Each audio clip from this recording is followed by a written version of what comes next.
Hi, good evening. Welcome to Tyagi Talks.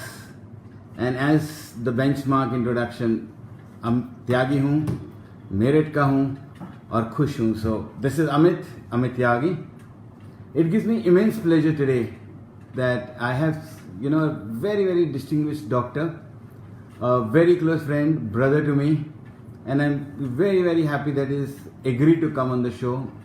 Doc Saab, is devoted to humanity. He is a diabetes expert, and for me, I think he's one of the best doctors that I've ever seen with. He runs North India's first and only diabetes hospital, which is called CDASH, Center of Diabetes and Allied Sciences. He's the chairman to the hospital. I will give out the details on Tyagi Talks of the hospital if somebody wants to reach out to him. After the talk, I'll be more than happy. And guys, before I let the doctor come, and I know today you guys don't want to see me. It's only Dr. Petro and you guys, but there's some ritual that I want to do before I start any Tyagi Talks. And I'm going to start with Tyagi Anthem. It's a 1 minute anthem. Again, a lot of guys have started reaching out to me for the Tyagi Anthem. I'm not reliving the singer any longer because then people are more interested to the singer than the talk. So I'm just jokes apart. Let's listen to the Tyagi Anthem, 1 minute, and then we start and I move out and Dr. Petro will take over. The topic today is very interesting. It's diabetes and psychology. And you'll never get doctor again. So please listen to him, write down your questions. Go to CDASH site, post your questions there for doctor to come back to you, and you guys can reach the doctor on the CDASH number. I play the anthem and move out. Thank you so much for logging in.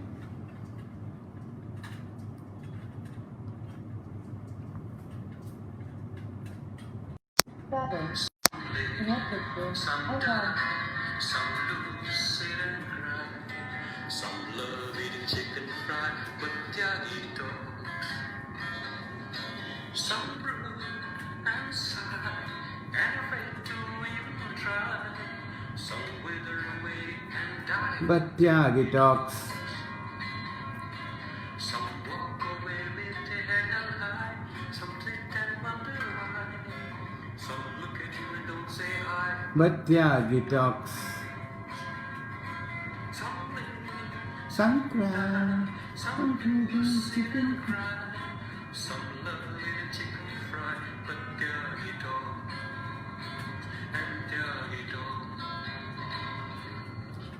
That's it. So thank you, Biplav, once again for the lovely song. You know me so well, and everybody others. Chicken fry always comes when Tyagi Talks. I hand it over to Dr. Petro. Dr. Saab, please.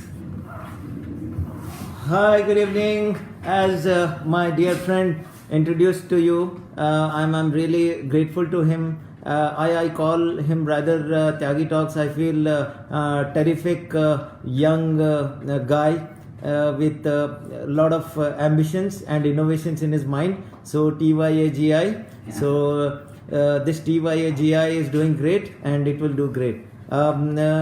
About diabetes and psychology, yes, I'm here. I will be talking to you. Very important fact about any illness in your body do come through psychological impact. Believe in this. And if you don't agree, please go to any illness, do a reverse psychological detailing, and you will get into it. See, today diabetes is the biggest issue in the world, and India is inching towards the diabetes capital of the world. I think it is already inching very close to it after China. So why diabetes is such a big thing to create any psychological impact? Definitely today diabetes doesn't search for any address, it doesn't search for any age. It has become so romantic that today it not only in yesteryears it was affecting only old people. So people thought diabetes is not so romantic, it's a sweet disease. It has become so sweet that it has become romantic, man, because it is now affecting 14 to 16-year-old girls, boys, and it is impacting till the age of 45. So you just believe how this relation is going to reduce your quality of life. Just imagine if a person who gets diabetes at the age where he is expected to grow both physically, mentally and economically, he will have a biggest burden in his mind to manage it. So if you want to manage it, what do you need? Just basically think क्या चाहिए, कैसे manage करोगे यार.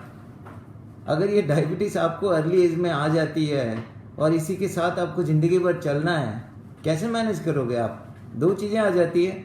एक, या तो उसके साथ रोमांस करो और उसी के अंडर हो जाओ, या फिर वो आपको गिफ्ट देती रहेगी हर 3 साल में एक, राइट? टिंगलिंग सेंसेशन, फिर 3 साल बाद आंखें खराब होना, फिर 3 साल बाद किडनी खराब होना, राइट? बट रादर मैं इसे अलग वे में प्रेजेंट करना चाहता हूँ. सबसे पहला चीज है, क्या होना चाहिए आपको डायबिटीज के साथ जीने के लिए? क्या कला होना चाहिए?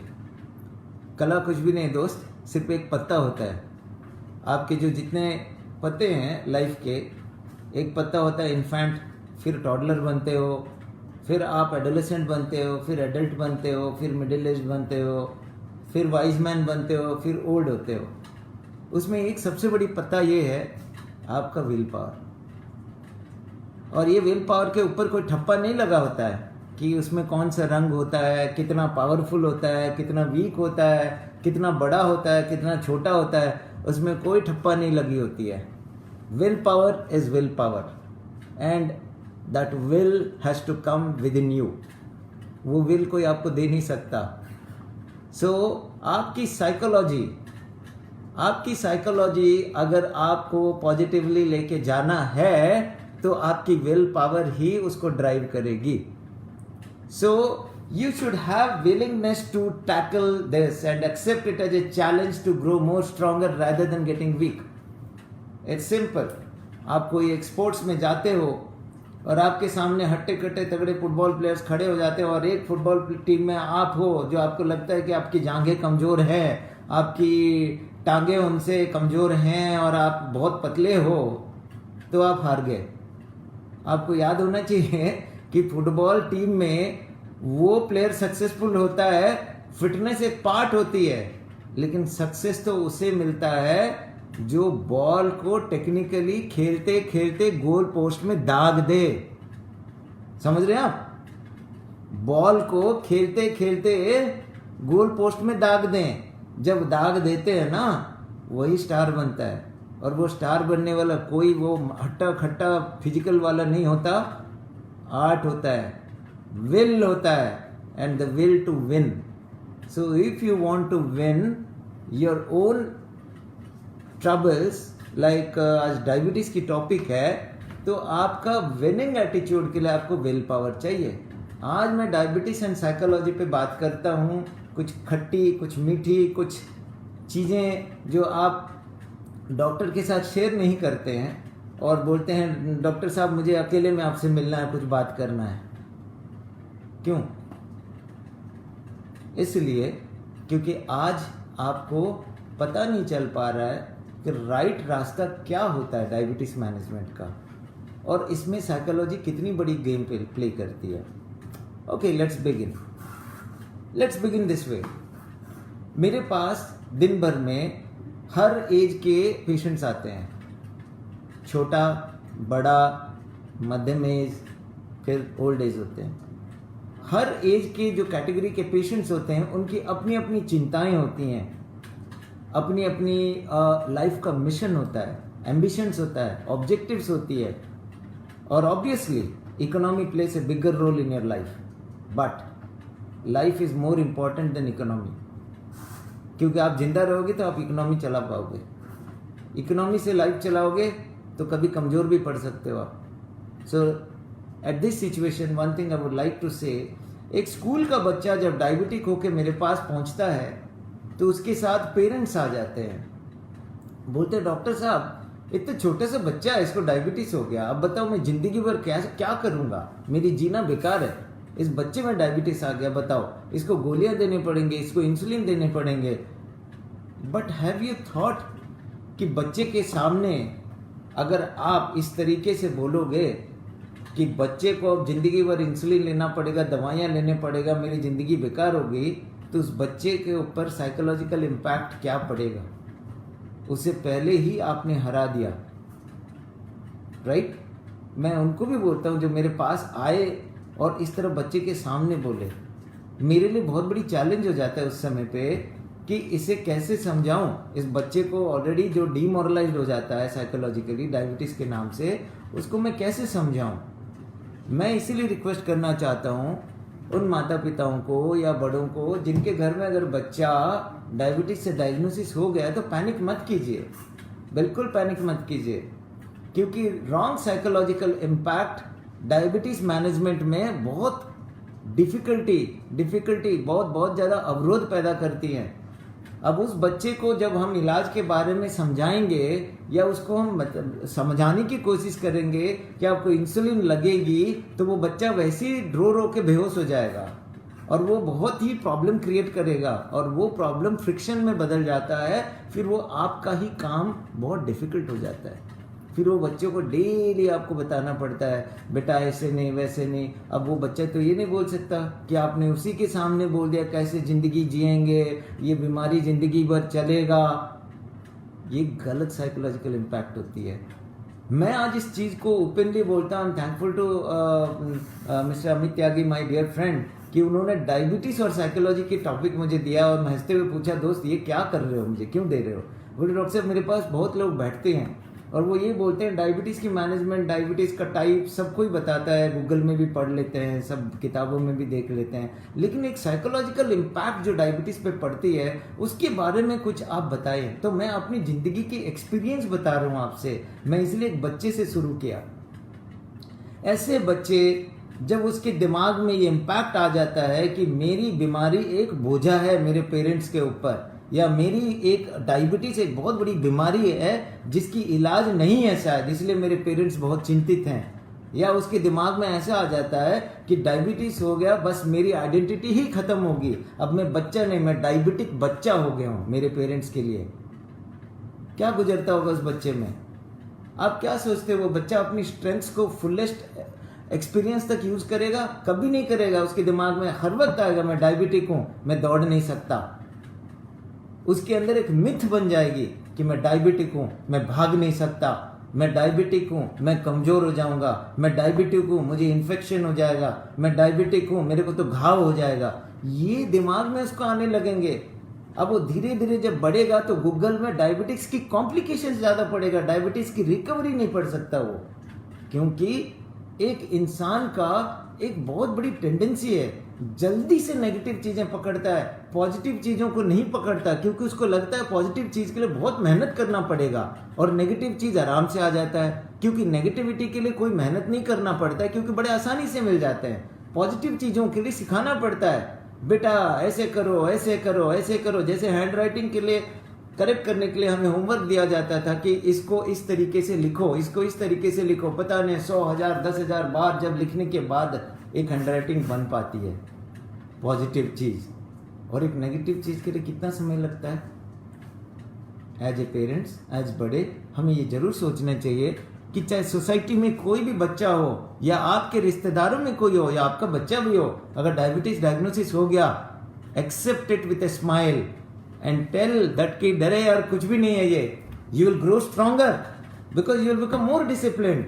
आप अच्छे डिसिप्लिन बच्चे बनोगे, दूसरों से हेल्दी रहोगे, क्योंकि आप गंद नहीं खाओगे, आप शुगर गंद नहीं खाओगे, आप हेल्दी बनोगे, आप प्रोटीन खाओगे, आपके मसल्स बनेंगे और आप दूसरों से ज़्यादा इंटेलिजेंट होगे, क्योंकि आप टाइम पे सो जाओगे, टाइम पे उठोगे, आपको कोई इन्फेक्शन नहीं होगा, क्योंकि आप बहुत साफ सुथरा रहोगे, साफ सफाई करोगे। तो आप पॉजिटिविटी देखो। जब आपको डायबिटीज हो गया, diabetes is not a disease for you, it is telling let me play with you, you play, grow stronger day by day, day by day, day by day, day by day, and you will win over diabetes। फिर वो बच्चे में changes देखिए क्या आएगा। वो बच्चा diabetes को जितनी बड़ी दुश्मन सोच रहा था, वो फिर हंसते हुए सोचेगा ये तो कुछ भी नहीं है, ये तो छोटी सी चीज है। So it is just a psychology, and this psychology brings a greatest turmoil in the life of a patient if it creates negative impact। And अगर पॉजिटिव इम्पैक्ट होगा तो ये कहाँ से कहाँ पहुँचा देगा कि वो अपने आप में एक आइडल बनेगा। बहुत सारे ऐसे स्पोर्ट्स पर्सनल रहे हैं जिनको टाइप 1 डायबिटीज से बचपन से वो डायबिटिक हैं, लेकिन उन्होंने बड़े बड़े नाम कमा लिए। सो ये एक हिस्सा रहा है साइकोलॉजी का। लेकिन एक चीज ध्यान रखिए, human psychology depends on the environment, human psychology depends on your attitude towards life, and psychology also plays biggest role. The way you talk, the way you perceive, the way you see the world, and the way you collaborate and corroborate to your thinkings with the practical world, जिसको हम cognizance behaviour कहते हैं, conscious behaviour. सो अब मैं आपको बताता हूं कि क्या बातों से इलाज हो जाएगी डॉक्टर साहब? कुछ आप सोचते होंगे, अब बातें बोल दूंगी तो क्या मेरे बच्चे को इंजेक्शन लगना रुक जाएगा, डायबिटीज की गोलियां रुक जाएगी? जी नहीं, आपको हर दिन उठने के लिए सांस भी तो लेने पड़ते हैं। हाँ, सांस लेने पड़ते हैं ना। सांस कितना डिफिकल्ट होता है तब पता चलता है। एक आस्थमा पेशेंट को जब पूछेंगे ना, अरे सांस लेने में दिक्कत हो रहा है, तब उसको पता चलता है भैया सांस लेता था मैं। जब डिफिकल्टी हुई सांस लेने में तब उसे पता चल रहा है कि मैं सांस लेता हूं। राइट? सांसें अगर हमारी आराम से चल रही है बिकॉज ऑफ फिटनेस। अगर हम एक्सरसाइज रेगुलरली करेंगे तो ये सांसें हमारी आसानी से चलेंगी। एक्सरसाइज नहीं करेंगे तो ये सांसें हमारे लिए डिफिकल्टी हो जाएंगी, बहुत जल्दी हो जाती हैं। आज देखिए, एक इंसान जो 60 साल का एक स्पोर्ट्स पर्सन होगा, उसके सामने 25-30 साल का सेडेंटरी लाइफस्टाइल का एक लड़के को खड़ा कर दीजिए और दोनों के बीच में रेस लगाइए। वो 60 साल का आदमी उससे कहीं आगे दौड़ के निकल गया होता है, वो थका भी नहीं होता है। ये 25-30 साल का जो बंदा है ना, जो सेडेंटरी हो गया है, वो 10 कदम चलने के बाद उसके हार्ट रेट इतनी तेज हो जाती है, उसकी कान से एक स्पीकर की आवाज की तरह बुम बुम बुम बुम सुनाई देता है उसे, और वो वहीं बैठ जाता है। ये फिटनेस है। तो क्या इसे आप बोलेंगे कि बेटा नहीं, सेडेंटरी तुम रहो, है ना? आई मीन टू से पिल्स या injection is a part of treatment. It can not be temporary, it can not be permanent, but most important is कि एक इंसान जब वो कोई इलनेस से सफर करता है तो साइंस प्रोग्रेस करती है। हर दिन एक ना एक नया नया डिस्कवरीज होते हैं, और उन डिस्कवरीज में किसको पता इंसुलिन ओरल फॉर्म में आ जाए। रिसर्च चल रही है, बहुत जल्दी आ जाएगा। गोलियां खत्म हो जाएंगी, सिर्फ एक जेल लगाओ, लाइट शो कर दो, वो टैबलेट की जगह वो दवाई आपके बॉडी में चली गई। राइट? ऐसे बहुत सारे अनुसंधान चल रहे हैं। तब उस वक्त आपको लगेगा कि यार डायबिटीज तो कुछ भी नहीं है, तो ऐसे ही करना होता है। Then you take diabetes as nothing, it is curable. एक जमाने में था, 30-35 साल 40 साल पुराने मूवीज को देखेंगे तो उसमें सिर्फ हर हीरो जो बॉलीवुड में होता था वो खून की उल्टी करता था, या वहां खांसते खांसते मर जाती थी और खून की उल्टी कर लेती थी, और बेटा दवाई लेने गया है बहुत गरीब का, वो दिखाता रहता है। और उसमें क्या था मुद्दा? जितनी भी मूवी देखिए मुद्दा एक ही रहता था, टीबी या lung cancer.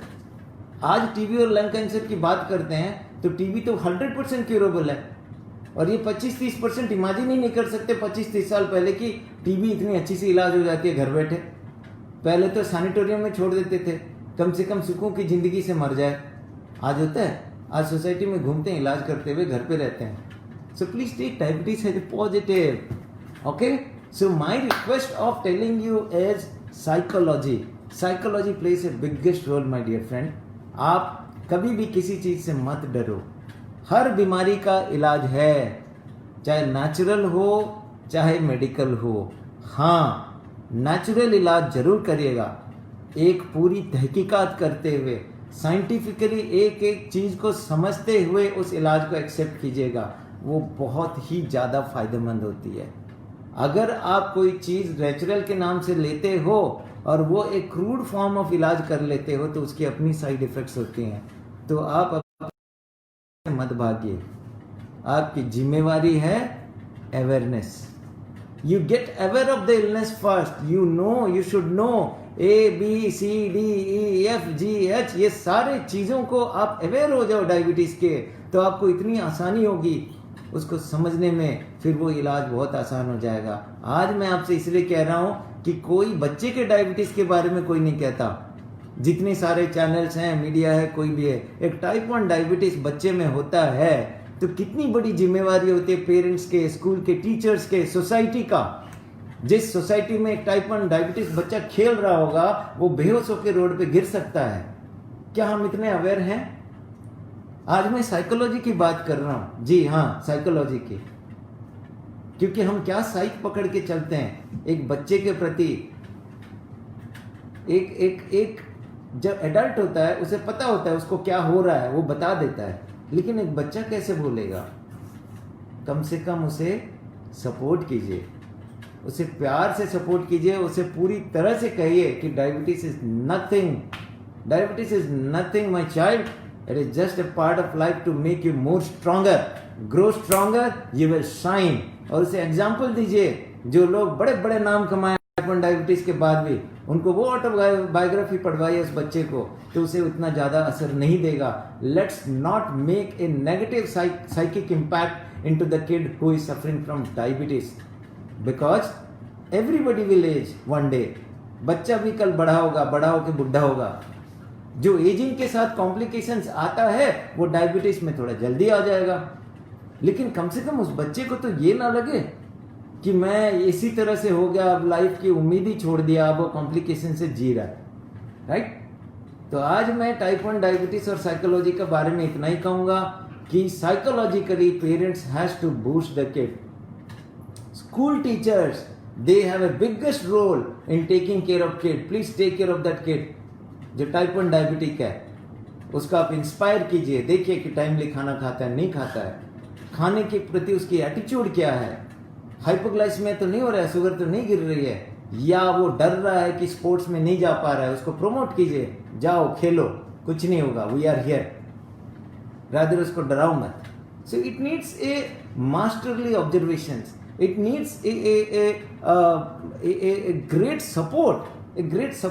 Please don't make any illness, any damn disease। आज भी कोविड हो जा रहा है यार, इतनी बड़ी पॉपुलेशन है, अब कोविड आ गया है, अब ये देखो कि मुझे हो गया तो मैं क्या करूंगा, ये सोचो ना, पैनिक क्यों करोगे? उसी तरह डायबिटीज है यार, जिंदगी जी रहे हैं, अब जब जिंदगी जी रहे हो, सर्वाइवल के लिए एग्जिस्टेंस फाइट फॉर एग्जिस्टेंस होती है, तो जब फाइट फॉर एग्जिस्टेंस होता है, एजिंग होती है, it is a part. Think of some positive outlook in life कि हम इसको कैसे टैकल करेंगे, rather than getting scared, oh my God अब क्या हो जाएगा, यही आपको मतलब हरा देता है।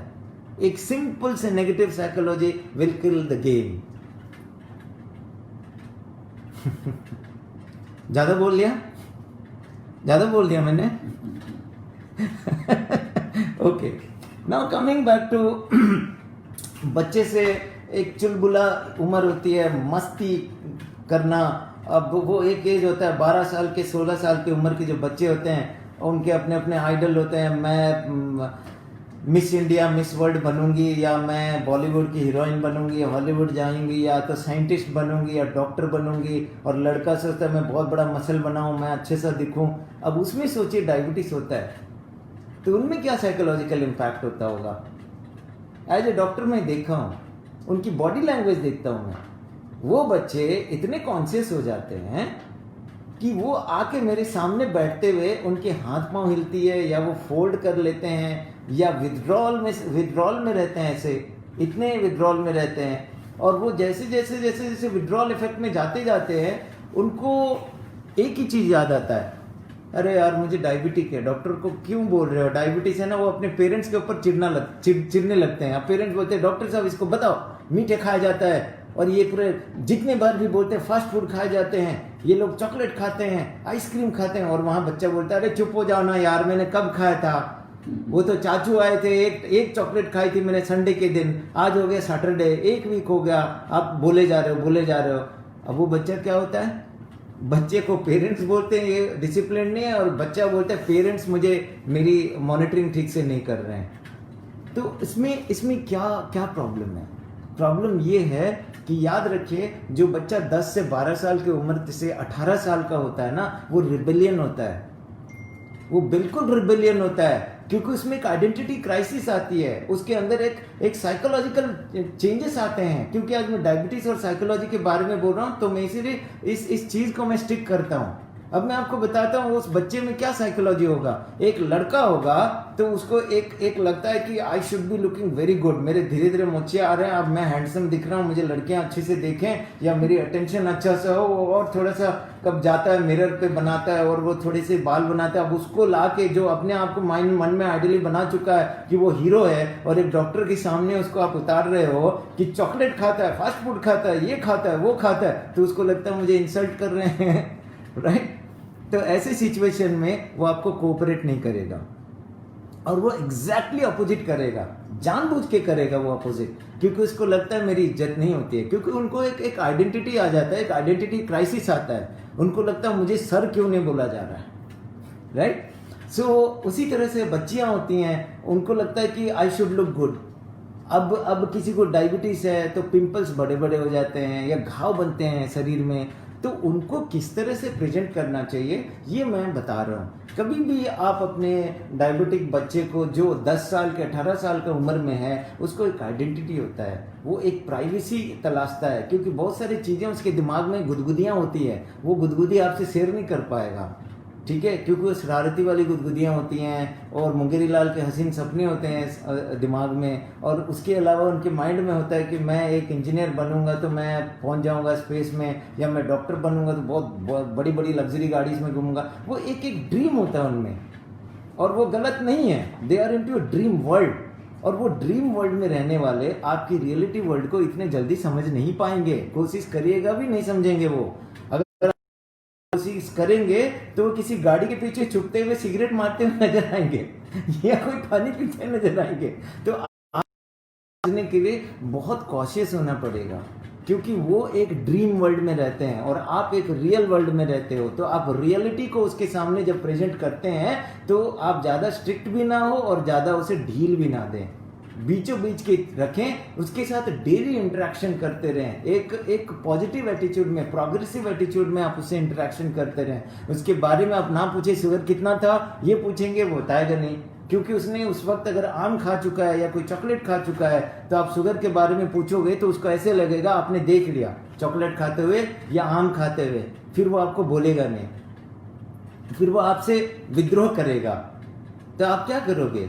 आप उसे मत पूछना, आप उसे पूछना बेटा आज खेले क्यों नहीं, कहाँ गया, खेले कूदे, कुछ किया आपने, फिजिकल एक्टिविटी करो ना यार, चलो चलते हैं, इधर चलते हैं, ये क्रिकेट ग्राउंड ले जाओ या कुछ ग्राउंड ले जाओ। बट उसे कोशिश करना कि वो सीडेंटरी ना बन जाए, एक बैठा हुआ वीडियो गेम पे ना लग जाए। आप कोशिश कीजिए, अगर लगता है कि आपसे बहुत ज़्यादा रिवोल्ट कर रहा है तो चाइल्ड साइकोलॉजिस्ट से बात कीजिए, और जरूर कीजिए। और जरूर एक चीज़ याद रखिएगा, बच्चों को ट्रीट करना is not very difficult, because they may be very जिद्दी, वो बहुत एडामेंट होते हैं, ऑब्स्टिनेट होते हैं, बहुत बदमाशी भी करते हैं, लेकिन बहुत सिंपल होते हैं। सिंपल क्या होता है, उनकी कोई ना कोई एक डिमांड होती है, कोशिश करिए वो डिमांड आसमान तक ना पहुंचे। अगर प्रैक्टिकल डिमांड है तो उस डिमांड को कैसे देना है, एक साइकोलॉजिस्ट से बात करके आप उस डिमांड को मीट कीजिए। तो वो धीरे धीरे वो जो 8 साल होता है ना, 10 से 8 साल, जो 10 से 18 साल की उम्र होती है, दैट उम्र is very very turning point उम्र for any kid, even to the parents, क्योंकि उस उम्र में एक बच्चे का कैरियर डिसाइड हो जाता है। उस उम्र में एक बच्चे की पूरे पर्सना जिंदगी जो वो एडल्टहुड में जाएगा वो कैसे बनेगा उससे दिखेगा, उसकी बिहेवियर से दिखेगा। तो आप सोचिए, एक डायबिटिक बच्चा जिसमें ऑलरेडी एक डायबिटीज की प्रेशर हो और उस वक्त उसकी पर्सनल हैबिट्स क्या डेवलप होंगे, वो उसकी कॉम्प्लिकेशन पे कितना असर डालेगी, ये बन जाता है चैलेंज। लाइक एक डायबिटिक किड, एक लड़का 14-15 साल का जिसको डायबिटीज ऑलरेडी पिछले कितने सालों से है, बचपन से हो गया है, और वो स्मोकिंग करना शुरू कर दे, क्या होगा? अगर वो इनडिसिप्लिन्ड हो जाए और ये कंटिन्यू करे 10 साल तक, क्या होगा? अगर वो सीडेंटरी हो जाए तो सोचिए क्या होगा। सो आपको एडवांस में ही, जैसे आप हर चीज की प्लान करते हैं, आप एडवांस थिंकिंग करिए। उस बच्चे की एक्टिविटीज किस तरह से आप बढ़ाओ, उसकी फिजिकल एक्टिविटी बढ़ जाए, उसकी एंगेजमेंट प्रोग्रेसिव पॉजिटिव एंगेजमेंट्स में हो, माइंडफुलनेस क्रिएट कीजिए, उसके अंदर एक अच्छी थिंकिंग वाली माइंडफुलनेस क्रिएट कीजिए, अच्छी एक्टिविटीज दीजिए उसको, ताकि वो फिजिकली एंगेज रहे। ताकि वो फिजिकली उसको कोई दिक्कत ना हो और ऐसा कोई चीज़ ना हो जाए कि उसको फिजिकली नॉन कंप्लायंट कर दे। सो ये आपको पहले से प्लान करना पड़ेगा। जब वो बच्चा 10 साल तक पहुंच जाता है, 10 से 18 साल की उम्र तक जो उसमें चेंजेस आएंगे वो आपके लिए भी बहुत इंपॉर्टेंट होता है एज ए फैमिली, क्योंकि उस बच्चे का हेल्थ, उस बच्चे का ग्रोथ, उस बच्चे की कैरियर, वो सारे के सारे उसकी ज़िंदगी डिसाइड करती है। और सोच लीजिएगा, एक डायबिटीज़ अगर होता है तो इस साइकोलॉजी में ये छोड़ दें कि सीख लेगा बच्चा, बहुत कुछ कर लेगा, हो नहीं पाएगा। ठीक है, तो बच्चे बहुत स्मार्ट हैं, बहुत इंटेलिजेंट हैं, उनको पता है हर चीज़ की क्या सोल्यूशन है, लेकिन वो पेरेंट्स को चैलेंज करते हैं कि आप मुझे सुधार के दिखा दो। ठीक है, सो कभी कभी बच्चा भी बनना पड़ता है बच्चे के साथ। और ये हो गया मेरी प्रवचन of adolescent. Sorry for my प्रवचन, आपको बोर करता हूँ क्योंकि प्रवचन वाली है, इन्होंने मुझे ऐसे प्रवचनकारी टॉपिक दे दिया, डायबिटीज एंड साइकोलॉजी। अम्मी जी ना मैं बाद में उनसे पूछूंगा टॉपिक क्यों चूज किया इन्होंने। Now coming back to other topic. एक बच्चा जब एडोलेसेंट एज से हो गया, अब एडल्टहुड में आ रहा है, डिग्री कर लिया इस बंदे ने, अब वो जाएगा प्रोफेशनल लाइफ में। वाह क्या फेस है, बहुत उम्मीदें और जिंदगी की जद्दोजहद, लड़ाई, कॉलेज, स्कूल, गुदगुदी वहाँ पे भी हो रहा होगा। मैं स्कूल डेज बड़े अच्छे थे यार, मैंने ये किया वो किया। अब बच्चा एडल्टहुड में आ गया, अगर शादी की बात छिड़ गई घर पे तो और भी गुदगुदी होगी। ठीक है, अब कहीं ना कहीं अगर ढूंढ लिया किसी को तो गुदगुदी और बढ़ जाती है। हाँ, मन में एक नहीं 2 लड्डू फूटते हैं, तो फिर क्या होगा, फिर वो सोच में पड़ जाता है। यहाँ क्रक्स आता है कि मैं डायबिटिक हूँ, मैं अपने पार्टनर को बोलूँ या ना बोलूँ, मैं डायबिटिक हूँ, मैं इंश्योरेंस पेपर में लिखूँ या ना लिखूँ, और जहाँ पे जिस ऑफिस में काम करता हूँ, मैं डायबिटिक हूँ, क्या मैं अपने कोलिग्स को बताऊँ? वो क्या होगा जब सारे कोल्ड ड्रिंक्स पी रहे होंगे और मुझे देंगे, मैं मना करूँगा, कैसे मैं उससे डील करूँगा? मैं डायबिटिक हूँ तो मैं वो नहीं खा पाऊँगा। पता है ये सारे क्वेश्चंस क्यों आते हैं उस बच्चे में जो बड़ा हो गया, एडल्ट में आ गया? सिंपल सा, या तो उसने अपनी अवेयरनेस में कमी रखी, या उसने एक ऐसा काम किया जो जानबूझ के आंख बंद करते हुए इनडिसिप्लिन में लाइफ जिया, या एज ए पेरेंट्स हमने उसे वो एजुकेट नहीं किया, हमने उसे वो कंफर्ट जोन नहीं दिया, हमने उसे वो सेल्फ कॉन्फिडेंस नहीं पैदा किया, जिसकी वजह से वो उसके अंदर इतने सारे क्वेश्चंस पूछ रहा है कि क्या मैं डायबिटिक हूं, मैं अपने पार्टनर को बताऊं? क्योंकि पार्टनर छोड़ के भाग जाएगी फिर। हाँ, अरे डायबिटिक है भैया तू, उसके बाद फिर क्या होगा, क्या मेरे बच्चे डायबिटिक होंगे? है ना? फिर उसके बाद बोले मैं ऑफिस में अगर डायबिटिक बोल दूंगा तो मुझे ऑफिस वाले मना कर देंगे। देखिए, इंपॉर्टेंट चीज ये होता है, जिसको अगर अवेयरनेस नहीं है तो इसी साइकोलॉजिकल टेंडेंसी में चला जाता है, नेगेटिविटी पे आ जाता है और डिप्रेशन में जाता है। और डिप्रेशन का डिनायल मूड जो होता है वो सिंपल है, या तो वो लड़ता है, या तो बहुत गुमसुम हो जाता है, या तो वो चीज़ें शेयर नहीं करता है, और अचानक हंसता खिलता इंसान चुप होकर बैठ जाता है, अवॉइड करता है लोगों को, आइसोलेट हो जाता है, डॉक्टर के पास नहीं जाता, दवाइयाँ नहीं लेता, क्योंकि इसके साइकोलॉजी में ये इम्पैक्ट आ गया कि यार ये मैं बोल दूंगा इस तरीके से तो ये हो जाएगा। अगर हम उनको बिल्डअप कर दें सच बोलने की, सच एक्सेप्ट करने की, तो लाइफ आसानी होती है। झूठ के चद्दर पे मैं अगर किसी को बोलूं ना बोलूं, जिंदगी बिताते रहूं, तो फिर क्या होगा, वो इमोशन कहीं ना कहीं एक दिन खुल जाएगी, तो फिर वो एक फ्रस्ट्रेशन पैदा करेगा, और फ्रस्ट्रेशन से साइकोलॉजी पे बहुत गंदा असर पड़ेगा, वो डायबिटीज मैनेजमेंट में भी गंदा असर देगी, डायबिटीज कंट्रोल नहीं होगा। इसीलिए आपको एक बहुत बड़ी चीज पे ध्यान देना पड़ेगा कि अगर आप डायबिटीज की ओर सोच रहे हैं, डायबिटिक हैं आप, तो सच्चाई से जिएं, पॉजिटिवली देखें। और मैं आपको बता दूं, बहुत सारे स्टडीज हुआ है, और रिसेंटली एक मेटा एनालिसिस बहुत सारे स्टडीज को निकालते हुए एक निचोड़ निकला हुआ है कि एक diabetic patient non diabetic patient से 10 साल ज्यादा जीता है, जिंदगी उसकी ज्यादा है। क्यों? Because of discipline, because of discipline in his food, discipline in his lifestyle, discipline in his sleeping pattern, discipline in his physical activity. इसीलिए वो ज़्यादा जीता है, क्योंकि उसे इन्फेक्शन हो या ना हो, हर साल वो वैक्सीनेट कर लेता है फ्लू का, वो हर साल 5 साल में एक बार निमोनिया का वैक्सीनेशन कर लेता है, हेपेटाइटिस बी का वैक्सीनेशन कर लेता है। लेकिन हम भगवान के दिए हुए लॉटरी को बड़े अच्छे से उड़ाते हैं। फुर्र, अरे क्या होता है, एक सुट्टा क्या है, 50 सुट्टा मारना यार, क्या फर्क पड़ता है। मेरे दादा तो 100 साल जिए थे स्मोकिंग कर करके। जब आपको लगेगी ना 3-4 साल बाद खांसी, फिर आप सांस नहीं ले पाओगे, तो फिर ये थ्योरी काम में नहीं आएगा। डॉक्टर बोलेगा अरे साहब आपकी फेफड़ा जल गया है, फिर आप सोचोगे क्या होगा। अब मैं तो बोलूँगा ना, चिड़िया चूक गई खेत, फिर सोचने से क्या होगा। अगर वो डिसिप्लिन रखते, भैया smoking is to just enjoy, आप एक में ही रोक लेते, 100 तक नहीं जाते, 50 तक नहीं जाते, 20 तक नहीं जाते, या ये बहाना नहीं करते, ये क्या करूँ यार, अकेले में जब वेट करता हूँ ना स्मोक करने को दिल करता है कि मैंने बहुत कोशिश किया, हुआ नहीं। लेकिन जब बीमारी हो के बेड पे पड़ जाते हो ना, तो तब तो शौक भी नहीं आ जाता, डॉक्टर तो आंख दिखाएगा, तब तो आप स्मोकिंग भी नहीं कर सकते। फिर 5-6 दिन, 7 दिन, 1 साल, 1 महीने तक जब आप बीमार रहते हो, तब तो स्मोकिंग नहीं करते हो। जैसे धीरे धीरे ठीक होने लगते हो, आदत फिर पुरानी आ जाती है। चलता है यार, एक दे दे, है ना। सॉरी यार, मैं आप लोगों को ना डिस्करेज नहीं कर रहा हूँ, मैं प्रैक्टिकल बातें कर रहा हूँ, ठीक है। सो मेरा कहना ये है कि please don't play with your own psychology, right. If you are excusing for anything, then you are excusing at the cost of your own life. इससे किसी को कुछ फर्क नहीं पड़ने वाला। आप डायबिटिक हो, अच्छा खासा शुगर को लपेटते हुए आप खा रहे हो ना, तो आप अपने आप को धोखा दे रहे हो, किसी और को नहीं दे रहे हो। बेचने वाले तो बेच रहे हो, तो अपने आप पॉकेट में डाल लिया पैसा, बेच दिया मिठाइयाँ, आप खाओ, शुगर बढ़ेगा, फिर एक फीस लेके डॉक्टर के पास जाना। आप नहीं जाओगे, बेहोश होकर गिर जाओगे, कोई लेके जाएगा आपको। लेकिन उस जगह पर आप थोड़ा सा माइंडफुलनेस लगाओ कि क्या इतना मीठा खाना यार, टेस्ट ही तो करनी है, हो गया। उसकी जगह आप मुझे 100 लड्डू खाने या 2 लड्डू खाने, 3 laddu, what matters is glycaemic index. अगर उस फूड के अंदर ज़्यादा शुगर होगा तो शुगर बढ़ेगा।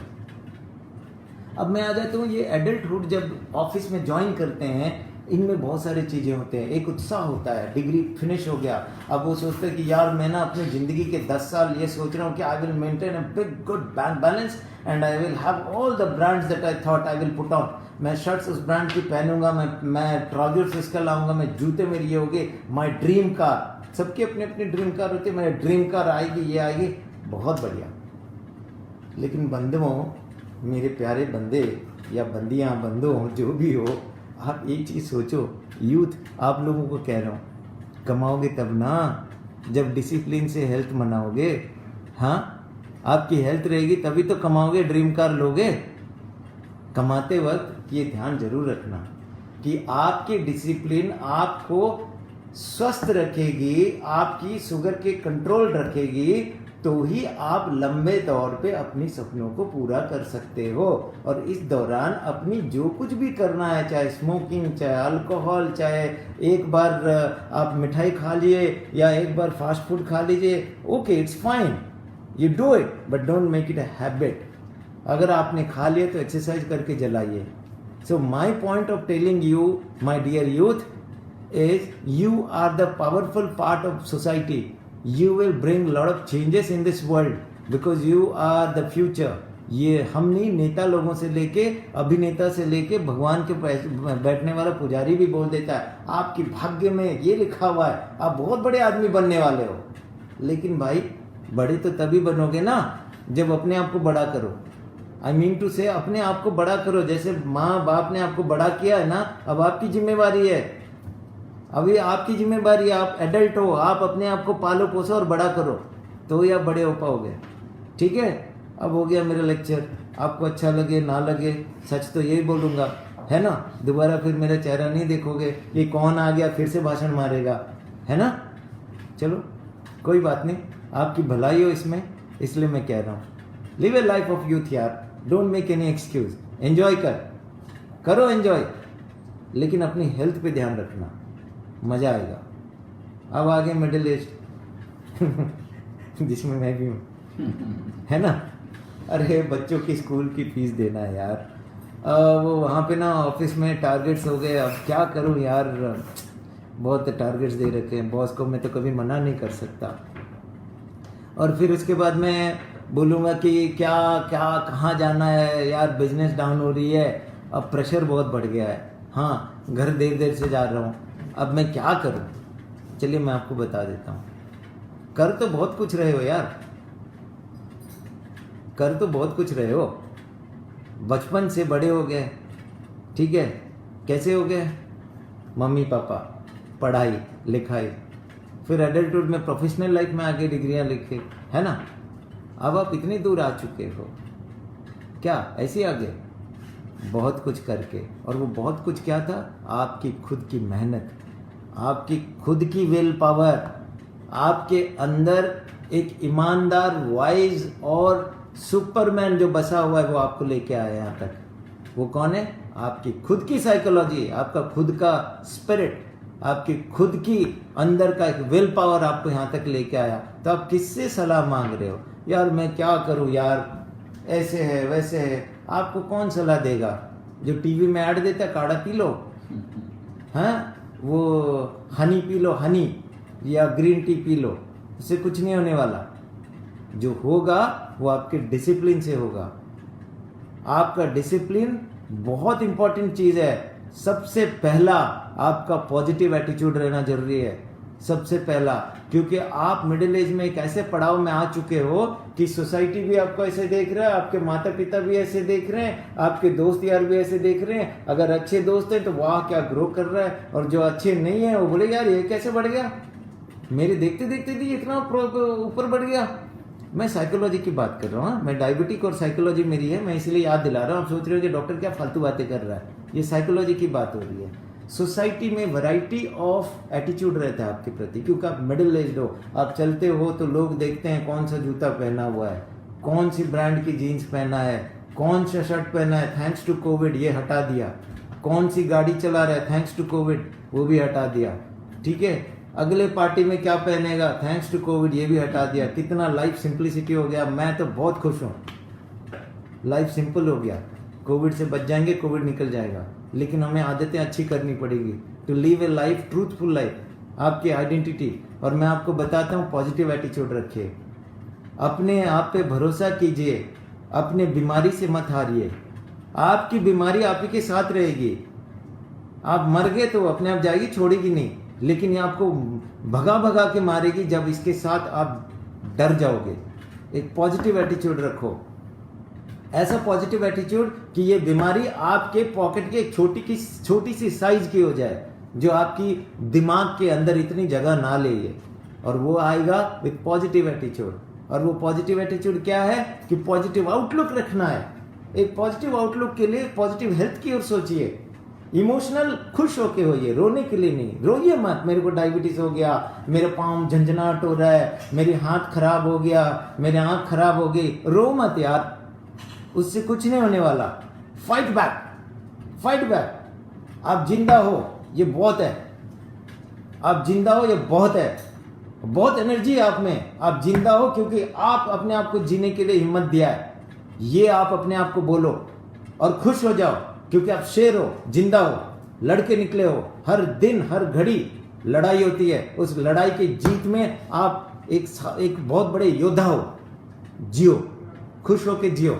डायबिटीज आपकी क्या बिगाड़ेगा? जब आप एक्सरसाइज करोगे, जब आप खाना टाइम पे खाओगे, और खाने के प्लेट में आप देखोगे कि क्या खा रहे हो, अच्छी चीज खाओ। आपका हक बनता है अच्छी चीजें खाना। टेस्ट हर चीज के लिए इंपॉर्टेंट नहीं होता है। टेस्ट में अपनी लाइफ को वेस्ट मत करो। Taste is not to waste your life, you make a taste of your own life to live a healthy life, right. तो आप अपने आप को पॉजिटिव बिहेवियर में रखो, पॉजिटिव आउटलुक में रखो, पॉजिटिव थिंकिंग में रखो। और माइंडफुलनेस का मतलब अच्छी चीजों से अपनी दिमाग को भरो। और जब आप सब्जियां खरीदते हो, खाना लेते हो, कुछ भी लेते हो, वो आपके हार्ड एंड मनी से ही लाते हो। तो आप जंक क्यों लाओगे? जंक कभी कभी लो, लेकिन एक चीज, अच्छी चीज तो खाओ जो आपको जिंदा करने में हेल्प करेगा। इसके अलावा डॉक्टर को दुश्मन मत मानना।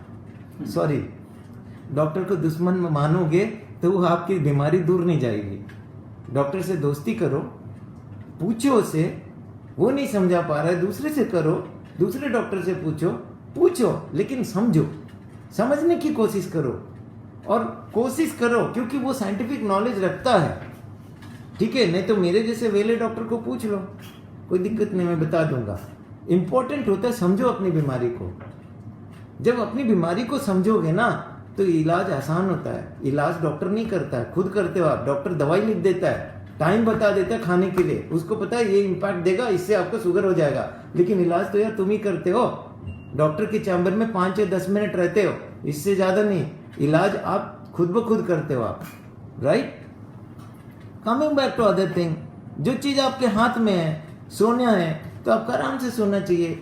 आप जब बेड पे जाते हो सोने के लिए, ऑफिस क्यों ले आते हो? हाँ, आपको ऑफिस लाना जरूरी है बेड पे? टारगेट यार कल पूरा कर लेना या शाम को कर लेना पहले ही। टारगेट के पीछे क्यों पड़ते हो?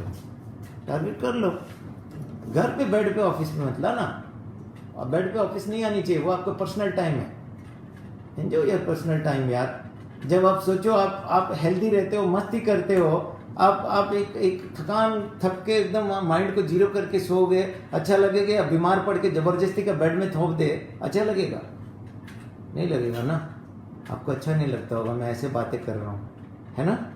आपको लग रहा होगा बड़े अटैकिंग मोड में बातें कर रहे हैं, डॉक्टर क्या हो गया, क्या करूं यार, वेला हो, कोविड में ना पेशेंट नहीं आ रहे। ओके, जोक से पार्ट। अब मैं आपको एक चीज बता देना चाहता हूं। जो बॉडी हमारी बनी है, लोकल लैंग्वेज या संस्कृत लैंग्वेज में पंच तत्व बोलते हैं ना। कहाँ आया कहाँ लेके चला जाएगा, गीता की शोधन है, मिट्टी में मिल जानी है। आप जानते हैं इसमें कितनी बड़ी चीज छुपी हुई है।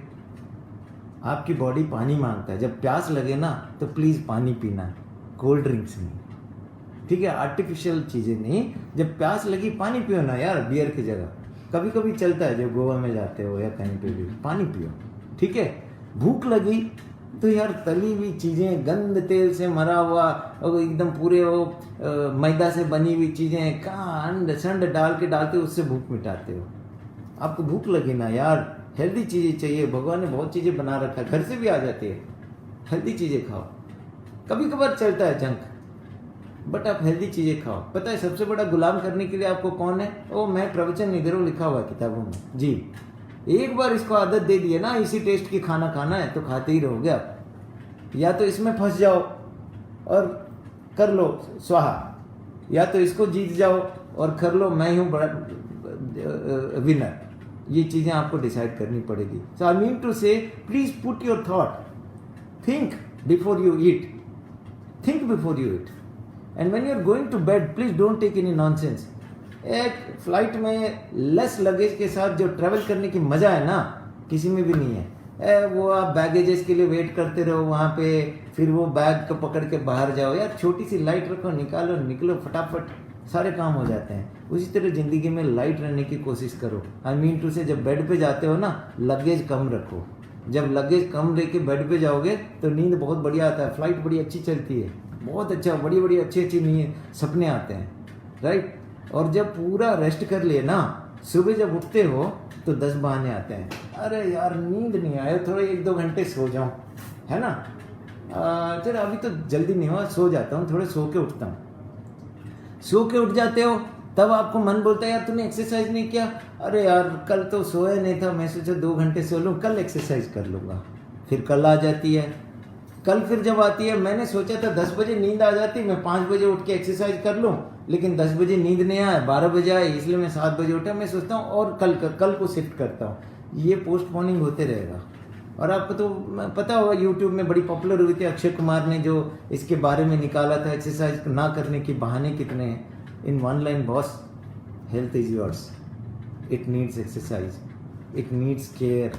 Middle age man, it needs care, वरना आपकी ब्लड को थिक होने में टाइम नहीं लगता है। जब ब्लड थिक हो गया ना तो 2 ही चीज होगा, या तो पैरालिसिस या तो हार्ट अटैक। सोच लेना, ठीक है। डरा नहीं रहा हूं। Do exercise, mind your food, take care of yourself, everything is secondary, primary is you. Sleep well and be happy. और जब सीनियर सिटीजन हो जाते हैं, वो अपनी जिंदगी जी लिए होते हैं, बस उनका एक ही चीज होता है, पेनलेस जिंदगी जियो, क्योंकि आर्थराइटिस हो जाती है, साइकोलॉजिकल डिप्रेशंस होते हैं, कुछ लाइफ के अनफुलफिल्ड ड्रीम्स होते हैं, बहुत सारी चीज़ें ऐसे होती हैं जो ड्रीम्स वो देखते हैं कि मेरा फुलफिल हो जाए, ये हो, नहीं हुआ, वो शिकायतें रहेगी ज़िंदगी में। लेकिन मेरे आप सबसे एक निवेदन है कि डायबिटीज़ और साइकोलॉजी में कोई डिफरेंस नहीं है, दोनों एक कॉइन है, कॉइन के उस पर बीमारी है, इस पर साइकोलॉजी है। साइकोलॉजी अच्छा रहा, बीमारी कंट्रोल, साइकोलॉजी बुरी रही, बीमारी आपके ऊपर कंट्रोल। तो आपको बीमारी के ऊपर कंट्रोल करने के लिए अपनी साइकोलॉजी को पॉजिटिव करना जरूरी है। Thank you so much. गलती हो गई हो तो माफ़ करना। मैं प्रवचन जो भी दिया हूँ मैंने किसी के लिए नहीं कहा, मैंने आपके भलाई के लिए कहा। Okay, thank you. Thank you so much, Doctor. And guys, thank you for watching Tyagi Talks. While Doctor was talking, I got a lot of messages. बहुत सारे messages आए कि a lot of kids nowadays are doing a lot of online classes. People are working from home. So next week this should continue, and we should do something for eyes. So next week I'm wanting to get Dr. Arundhati Kar, who is the ophthalmology director for Cedars Hospital, to talk about eyes.